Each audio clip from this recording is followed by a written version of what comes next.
Sanibonani nonke, ngingu-Dkt. Rakhavendra Goshki, umeluleki omkhulu, udokotela we-microsurgical andrologist, udokotela womchamo, kanye nochwepheshe bemithi yocansi e-Apollo Hospitals, Jubilee Hills, Hyderabad. Manje ngizokuchazela mayelana nokuthi kuyini ukuhlaziywa kwesidoda, ukudinga nini lokhu kuhlola. Ukuhlola kwesemen kuwuhlolo oluyisisekelo ekubhekaneni nenkinga yokungazali kowesilisa.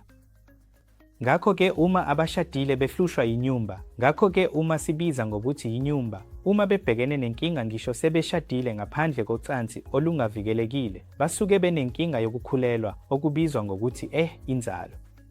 Kulabo bantu sizohlola kokubili owesilisa nowesifazane ngesikhathi esisodwa. Lapha ngithanda ukugqamisa into eyodwa ebalulekile. Ngakho noma nini lapho umbhangwana uhlushwa ubunyumba, kufanele bayohlolwa ngesikhathi esisodwa ngaphandle kokumosha isikhathi somunye nomunye. Futhi ukuhlolwa kokuqala okuyisisekelo kulaba bantu ababili, ukuhlolwa kwesidoda okuyisisekelo, ngoba lokhu kuhlolwa okuyisisekelo, okulula, futhi okungahlanyisi kuzoqondisa ngisho nokwelashwa kwabesifazane futhi. Noma nini lapho umbhangwana ebhekene nokungazali, ukuhlolwa kokuqala uvakashele udokotela wezocansi wesilisa bese wenza izinto eziyisisekelo. Uma konke kuhamba kahle, ungavakashela ngesikhathi esisodwa udokotela okhethekile wezokuzala kowesifazane noma udokotela okhethekile wokungazali kowesifazane. Ngakho uma befika kithi, yiziphi izinto eziyisisekelo esizenzayo? Sizohlola umzimba, futhi ngenxa yalokho singaqhubeka nokuhlaziya okuyisisekelo kwesidoda, ukuhlolwa kwamahomoni, futhi uma kunesidingo, i-scrotal ultrasound, nokuhlolwa okuthile kofuzo uma kudinga. Ukuhlolwa kwesidoda okuyisisekelo okusitshela amandla ayisisekelo omuntu wesilisa okukhulelisa umlingani wakhe. Kodwa khumbula, lokhu ukuhlolwa okuyisisekelo nje kuphela futhi akukuniki yonke imininingwane ngokuphelele mayelana namandla okusebenza kwesidoda. Noma inani lingase libe lihle, kodwa kungase kungasebenzi kahle. Yilokho okwenza abantu babhekane nezinkinga zokuzala.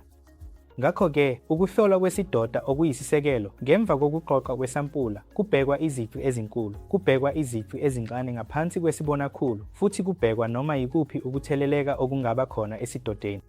Bese sizonikeza umphumela wombiko wokuhlaziya isidoda.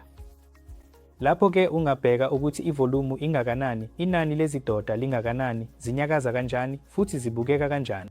Lezi izinto eziyisisekelo esizozihlanganisa embikweni oyisisekelo wokuhlaziya isidoda. Ngokusekelwe emibikweni yakho yesidoda, mhlawumbe sizokuqondisa ukuze uthole ukuhlolwa okwengeziwe kanye nokwelashwa okwengeziwe. Kubantu abahlangabezana nalezi zinkinga, okungaba izinkinga zesidoda noma ukungajwayelekile kokuhlolwa kwesidoda, sizobheka izizathu. Ingabe kukhona isizathu esaziwayo noma esingaziwa, sizobheka ukuthi singakuhlola kanjani konke lokho ukuze siqhubekele phambili.